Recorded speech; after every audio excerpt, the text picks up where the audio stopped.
A lot of people had a lot of opinions, but I will say, because I know that you're a humble guy, so I got to say it. You nailed it. You walked in when we were that morning on Sunday morning. We were in Connecticut.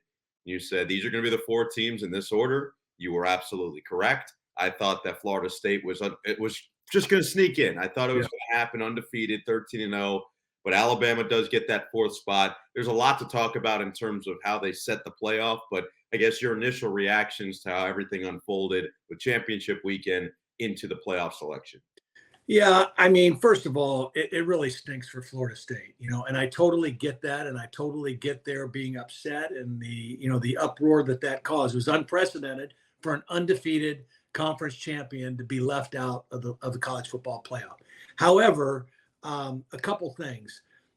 The committee's task is not and has never been to select the four most deserving teams. It's Right. to select who they feel are the four best teams to represent in the college football playoff. And without Jordan Travis, I'm sorry.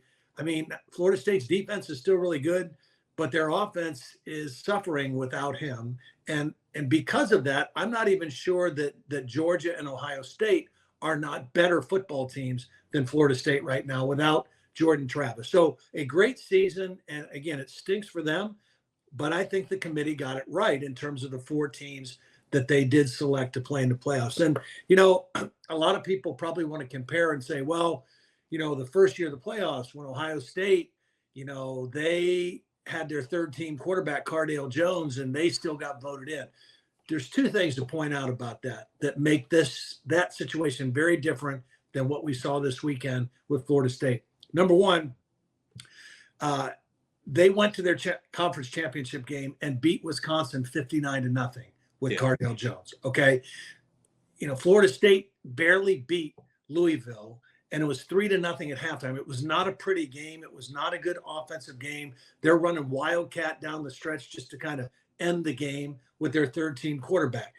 And the other part of that is those days of having quarterback depth like that, like Ohio State had, they're long gone with the portal and NIL. I mean, so there's such a huge drop off everywhere across the country at the quarterback position. So a very, very different scenario back then as it was now.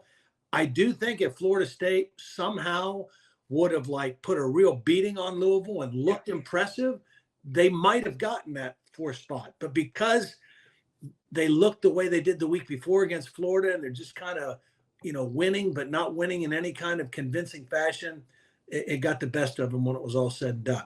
Yeah, you make a number of good points. Feels like two things that if things had been different, Florida State would have automatically been in it. Jordan Travis doesn't get hurt, they're in. No questions about it. They're 13-0. They're the ACC champ. They've beaten LSU. They have beaten Florida, two SEC teams. They're in. And if they dominated the ACC championship even without Travis, they're still probably in. If they win that by 35, 42, 49 points, it's a different conversation. So they did control their destiny in some ways and couldn't just go over the top. The only other thing in terms of the devil's advocate side of it, with what I think a lot of fans were looking at and were upset with, was how the committee explained putting Liberty as their group of five school to be a New Year's Six contestant, essentially. And that was, well, they kept winning. They were undefeated. They kept winning instead of a team like Tulane, who maybe had a stronger case in just terms of what their team did over the course of the season.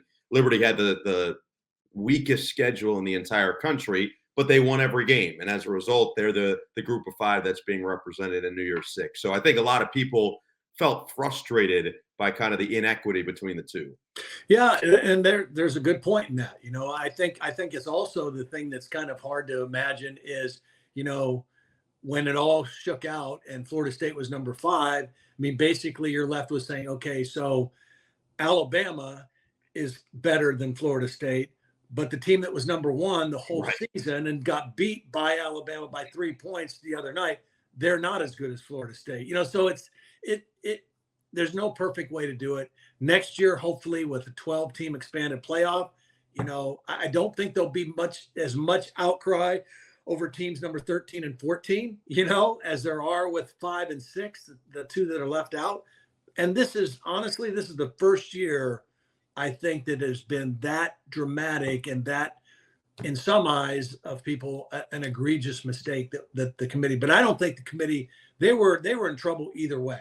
Yes. If they choose Florida State and leave both SEC teams out, a conference that has dominated the playoffs since they started, that would have been an uproar also. Yeah. And so they were in a kind of a no-win situation, I think.